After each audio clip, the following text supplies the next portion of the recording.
அதிமுக பொதுச் செயலாளராக தேர்வானதை எதிர்த்த வழக்கை நிராகரிக்க மறுத்த உரிமையியல் நீதிமன்ற உத்தரவுக்கு எதிராக மேல்முறையீட்டு மனு தாக்கல் செய்யப்பட்ட வழக்கில் தீர்ப்பானது ஒத்திவைக்கப்பட்டிருக்கிறது. இது தொடர்பான கூடுதல் தகவல்களை நமது செய்தியாளர் சிவகுமார் வழங்கிட கேட்கலாம். சிவகுமார், வணக்கம். உங்க விரிவான தகவல். அதிமுக தரப்புல பொதுச் செயலாளராக தேர்ந்தெடுக்கப்பட்டதை எதிர்த்த வழக்கில் நிராகரிக்க மறுத்த உரிமையியல் நீதிமன்ற உத்தரவை எதிர்த்து எடப்பாடி பழனிசாமி தாக்கல் செய்த மேல்முறையீட்டு மனு மீதான தீர்ப்பை சென்னை உயர்நீதிமன்றம் தேதி குறிப்பிடாமல் ஒத்தி வச்சிருக்குது. கடந்த 2022ஆம் ஆண்டு ஜூலை மாதம் 11ஆம் தேதி நடைபெற்ற பொதுக்குழு கூட்டத்தில் அதிமுக பொதுச் செயலாளராக எடப்பாடி பழனிசாமி அறிவிக்கப்பட்டதை எதிர்த்தும் பொதுக்குழு தீர்மானங்களை எதிர்த்தும் திண்டுக்கல்லை சேர்ந்த சூரியமூர்த்திங்கிறவர் சென்னை உரிமையியல் நீதிமன்றத்துல மனு ஒன்று தாக்கல் செய்திருக்காரு. அந்த மனு மீதான அந்த வழக்கை நிராகரிக்க கோரி எடப்பாடி பழனிசாமி தாக்கல் செய்த மனுவை தள்ளுபடி செய்து கடந்த ஜூலை மாதம் சென்னை உரிமையியல் நீதிமன்றம் உத்தரவிட்டிருந்ததுங்க.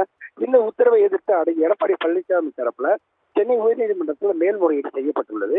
இந்த வழக்கானது இன்று நீதிபதி பி பாலாஜி முன்பு விசாரணைக்கு வந்தபோது இபிஎஸ் தரப்பில் மூத்த வழக்கறிஞர் விஜய் நாராயணன் மற்றும் வழக்கறிஞர் நர்மதா சம்பத் ஆகியோர் ஆஜரானாங்க. அப்போ 2015 சூரியமூர்த்தி கட்சியின் உறுப்பினராகவும் இல்லைன்னும் அதிமுக வேட்பாளரை எதிர்த்து சூரியமூர்த்தி போட்டியிட்டதாகவும் தெரிவித்தாங்க. கட்சியில் உறுப்பினராக இல்லாத ஒருத்தர் கட்சி விவகாரம் குறித்து மனு தாக்கல் செய்ய முடியாதுன்னு வாதிடப்பட்டது.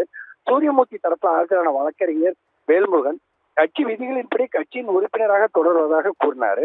கட்சியின் பொதுச் செயலாளர் அடிப்படை உறுப்பினர்களால் தான் தேர்ந்தெடுக்கப்பட வேண்டும் என்ற கட்சியின் நிறுவனர் எம்ஜிஆரின் விருப்பத்தை மீறி கட்சி விதியில் மாற்றம் செய்யப்பட்டுள்ளதாக அவரோட கருத்தை தெரிவித்துள்ளாரு.